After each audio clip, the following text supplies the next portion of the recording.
I have spent enough years behind this bench to understand that certain cases walk into a courtroom disguised as something ordinary until the first person begins to speak. On paper, Ava Mercer's case appeared routine: parking citations, 4 tow fees, storage penalties, failure to appear fines, and one alarming notation claiming she had spat toward the bench during a previous hearing. Total amount owed, $12,460. But the moment she entered my courtroom, the neat story those documents tried to tell began unraveling. Rain struck the courthouse windows before dawn that morning. At first it sounded gentle, like fingertips against glass. Then harder, more insistent, like fists knocking for entry.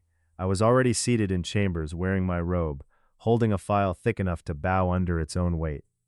After enough years in this profession, you learn to sense certain mornings before anyone says a word. Sometimes silence settles over a room long before people enter it. That day carried that feeling. The courtroom smelled of damp coats, aging wood, and stale coffee cooling near the clerk's station. Weak gray daylight crept through the windows and made everyone look exhausted before proceedings had even begun. The city wanted payment.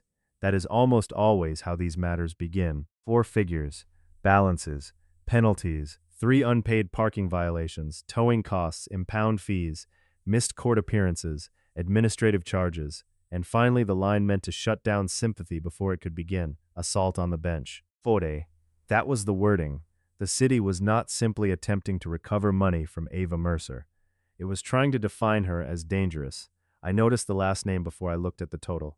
Mercer. The same surname as Police Chief Daniel Mercer, a man whose reputation often entered a room before he did. By the time I walked into court, whispers had already moved through the hallway. The chief's daughter was coming in. Some expected entitlement. Others expected protection. I expected neither. I expected a human being. That is the only way I have found to do this work honestly and still sleep afterward. Then the side door opened. Ava Mercer stepped inside, and every head in the room turned toward her at once. You could almost feel the movement in the air. She wore a faded green coat, missing a button near the collar. Beneath it was a diner uniform shirt, washed so many times the fabric looked exhausted. Her jeans were clean but worn thin at the knees. One shoelace was bright white and obviously replaced recently. The other was old, flattened, and gray with age. People barely holding their lives together often wear repairs right beside deterioration. I noticed details like that. A judge who stops noticing details should leave the bench. Her hands told an even clearer story. Her knuckles were raw and red. The skin was rough from detergent and cold weather. Near her right thumb sat a pale burned scar, the sort kitchen workers earn when they move too fast because slowing down costs money. Her nails were clipped short, traces of chipped, black polish still lingering at the edges. Not style, just leftovers from a better week. She kept her hands clasped too tightly, as though letting go might reveal shaking. Her lower lip was split at the corner, dried blood dark against the skin. A loose strand of hair kept falling across her cheek and sticking there. She never brushed it away. That told me something important. Vanity had already lost the battle against survival. The city's attorney, Colin Reese, rose from counsel table. He dressed with the polished precision of men who use order as armor, blue tie perfectly straight, silver watch glinting beneath the lights, files stacked in flawless alignment. He was not a cruel man. I will say that plainly, but he trusted paperwork more than people. And the paperwork had already informed him who Ava Mercer was supposed to be. He began with numbers because men like him almost always do. 3 unpaid tickets, 1 impound account increasing daily, 2 missed hearings, 1 courtroom incident severe enough, in the city's opinion, to justify an assault notation. He requested every fee be upheld, every penalty enforced, every label maintained. His tone remained calm throughout, which somehow made it colder. I turned toward Ava. "Miss Mercer," I said carefully, "I've reviewed the documents. Now I want to hear your life in your own words." She lifted her chin, though not with confidence. It looked painful, the way exhausted people force themselves upright after carrying too much for too long. When she finally spoke, her voice sounded dry and scraped raw. She said she had not lived with her father for nearly 3 years. The room changed immediately. though nobody interrupted. She explained she rented a single room at a roadside motel whenever she could afford it. When money ran out, 4, she slept in her car behind the diner where she worked overnight shifts. The car the city had impounded was not convenience. It was shelter. I asked why she had missed the first court date. She swallowed hard before answering. 4. Her mother was suffering kidney failure. Ava spent mornings driving her to dialysis before reporting to breakfast shifts at work. The first hearing happened on a morning when her mother could barely breathe, so Ava chose the hospital. 4. The paperwork called her absent. Reality called her a daughter. Mr. Reese glanced down and turned another page. He reminded the court that illness did not erase municipal debt. Technically, he was correct. Rules must apply evenly, or they lose authority, but narrow truths often conceal larger ones. That is where systems begin failing people. Forden, institutions cling to technical correctness because genuine justice requires something more difficult: judgment. So I asked Ava about the tow. Her eyes drifted briefly toward the back row before returning to me. 4. She explained the vehicle had been tagged outside the dialysis clinic. An officer ran the plates, recognized the surname, and asked whether she was related to Chief Mercer. When she answered yes, he laughed and told her she could afford the fines. Then he ordered the tow truck anyway. Inside the car were her mother's blanket, her younger sister, Lily's inhaler, school shoes, and groceries. 4. Ava begged for 10 minutes to retrieve the inhaler. She even showed the officers Lily's school photo on her phone. Nobody allowed her near the vehicle. At that point, I suspect everyone in the courtroom was thinking the same thing. 4. If you carry a powerful man's last name without receiving his protection, what exactly does that name provide? Privilege or humiliation with a different face? Then I asked about the second missed hearing. Fordmore, A. She stared at the front of the bench for so long I wondered whether she would answer at all. Finally, she said her mother died at 4:12 that morning. She delivered the sentence quietly. 4. The way grieving people recite facts they have repeated enough times to survive them. She had come directly from the funeral home because she was terrified of missing court again. 4.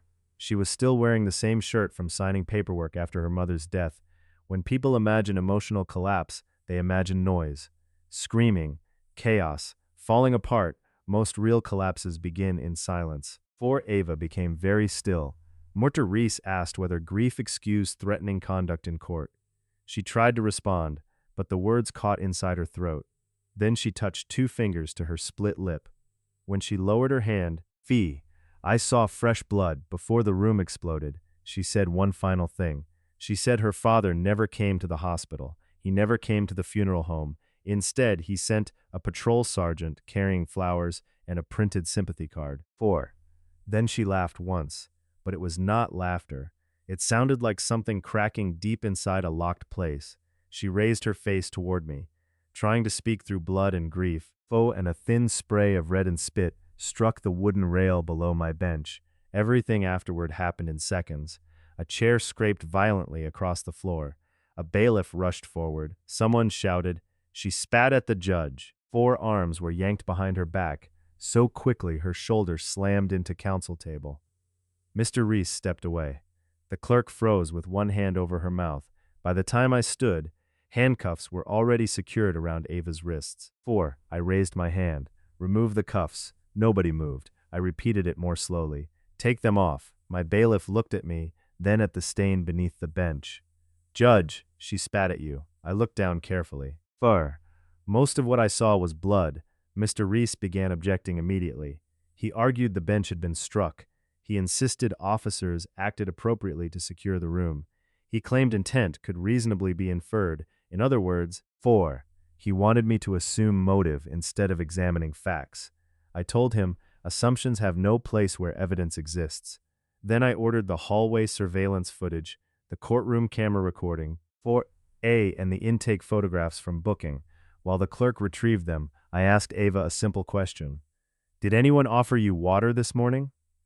No, Your Honor. Did anyone ask whether you required medical attention? No. Faye.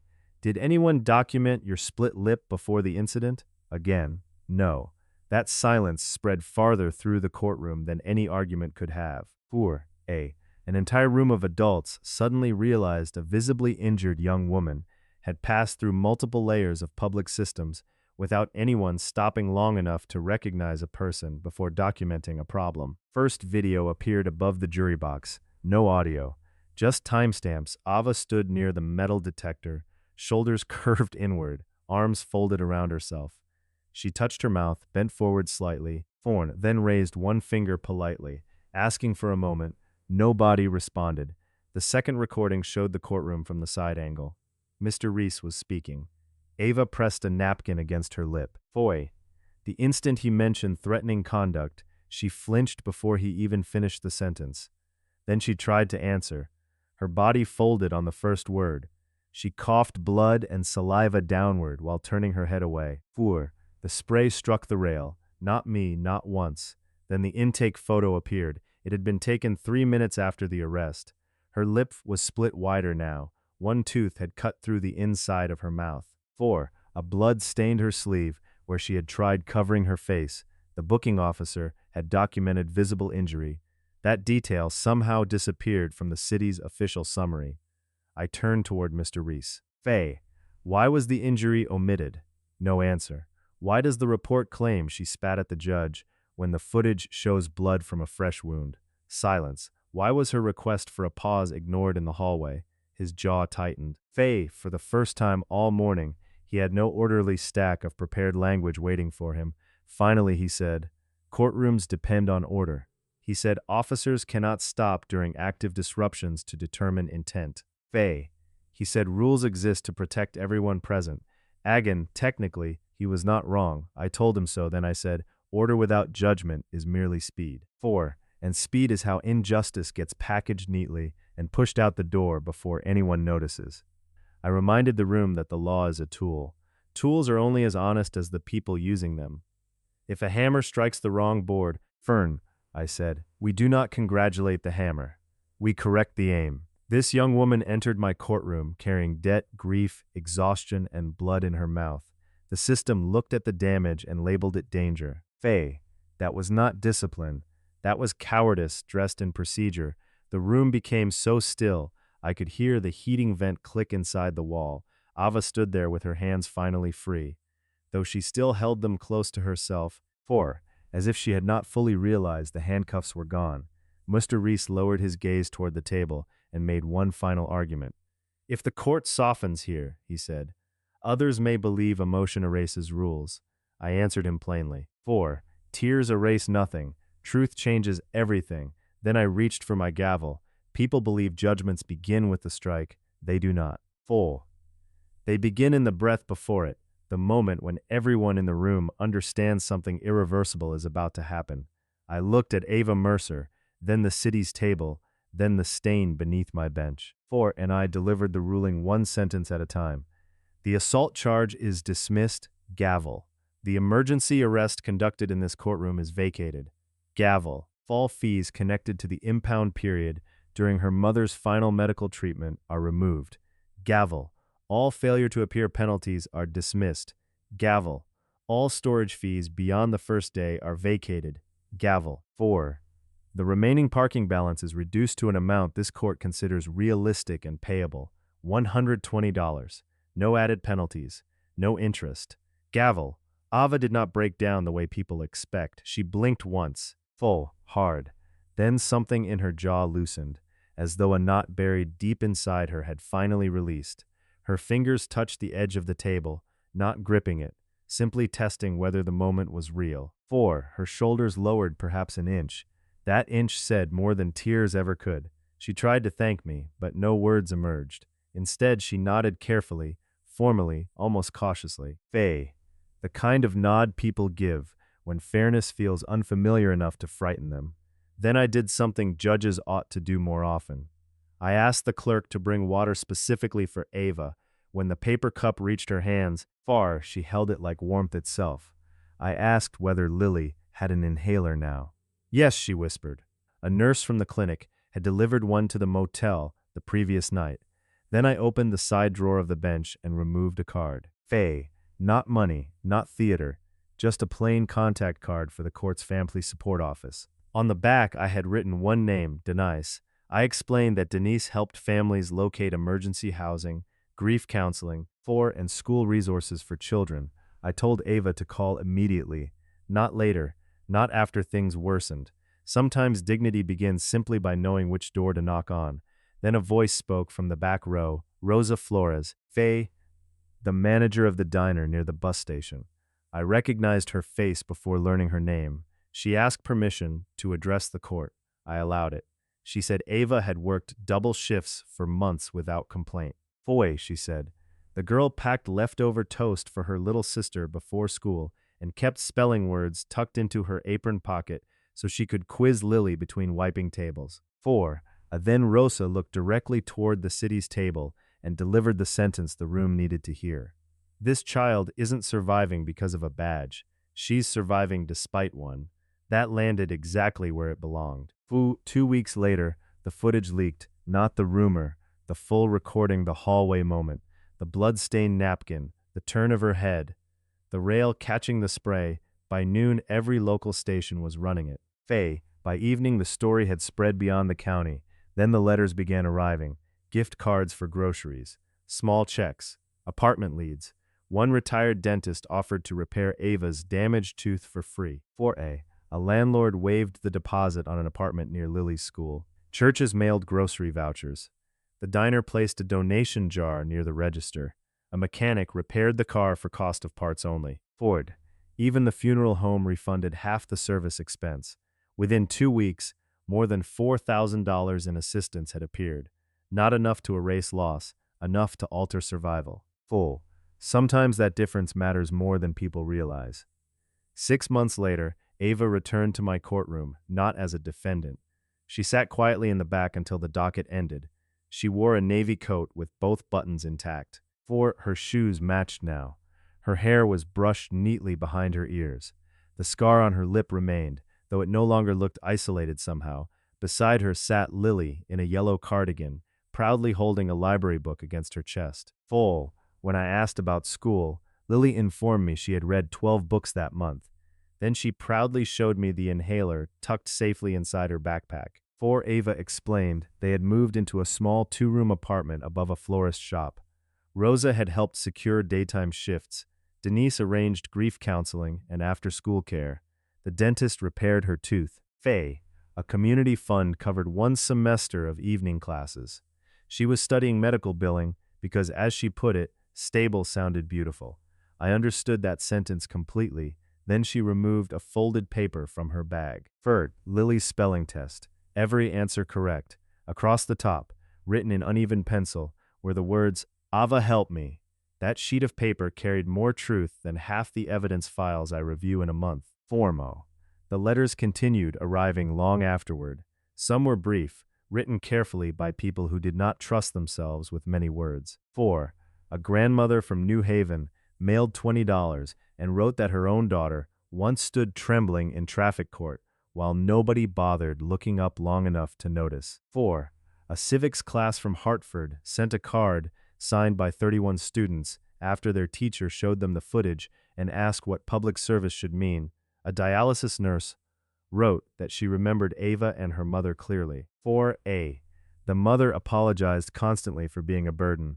Ava never once left her side, even while work messages flooded her phone.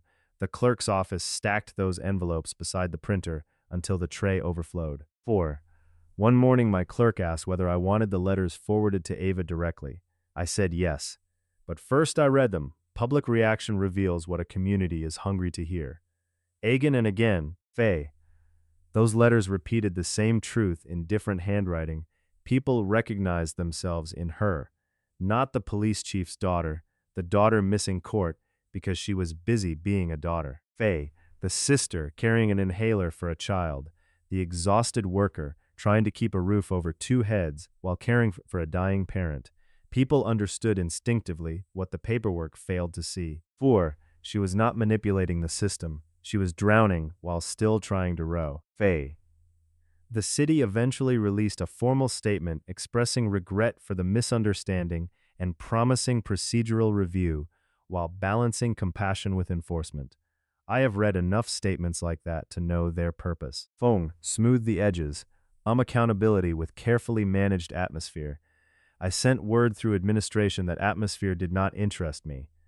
I wanted revised intake procedures, updated body camera guidance. 4.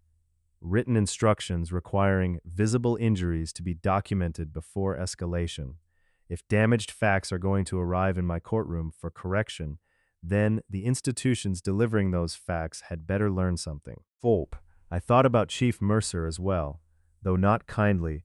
Few failures of public power are uglier than allowing your child to carry your name while offering none of your protection. He never appeared before me regarding the matter. Faye, no public apology, no statement on record. Perhaps spectators found that disappointing. I did not. I had no need to see him. Ava had already testified more powerfully through absence than any cross-examination could have managed. Months later, Denise from the Family Support Office stopped by Chambers with updates. Lily's attendance had improved. Her school counselor believed the child had finally stopped entering every room expecting danger. 4. Ava had not missed a single night class. She still worked too many hours, still carried burdens no young woman should carry alone, but she had stopped apologizing before asking for help. That matters. 4a. Some people spend years believing their needs themselves are offenses. Often the first sign of healing is not happiness. It is the disappearance of unnecessary apologies. Family court taught me something important about suffering. Pain changes language long before it changes circumstances. Women begin every sentence with "I'm sorry." Children say, "It's okay," when it plainly is not. Men call collapse a rough patch because naming it honestly feels too dangerous. Part of a judge's responsibility, if she performs it honestly, is listening for the lies pain teaches people to tell about themselves and refusing to certify those lies as truth. People like imagining the law as a hammer. Some days it is, but hammers are crude instruments. A better symbol is the scale, and scales only function when someone examines carefully what rests on each side. On one side of Ava Mercer's case sat unpaid tickets, missed hearings, a debt, and a red stain beneath my bench. On the other sat a dead mother, a child's inhaler, trapped inside an impounded car, a split lip, a motel room, diner shifts, spelling tests, grief, exhaustion. And a city too hurried to notice blood before screaming assault. My responsibility was never to admire paperwork. It was to weigh truth. And if this story remained with the public, I suspect it is, because people are desperate to witness that kind of weighing somewhere. They understand what it feels like to be summarized by institutions that never looked up from a form. They know how quickly one terrible morning can become a permanent label. So when a courtroom finally slows down enough to say, "No, we are going to look again," the relief becomes larger than one case. It becomes civic memory. I am Judge Judy Sheindlin. I have sent people to jail. I have also sent people home. Both carry consequence, but if you remain in this work long enough, you eventually learn something simple. The law cannot heal what it refuses to recognize. A human being is never only the worst moment of the worst day she has survived, not if someone is willing to look again. That is what stayed with me after Ava Mercer left my courtroom. Not the stain beneath the bench, not the headlines, not even the sound of the gavel. What remained was something quieter. A grieving daughter entered that room expecting to be destroyed. And for once, the room chose not to destroy her. That is where justice truly begins.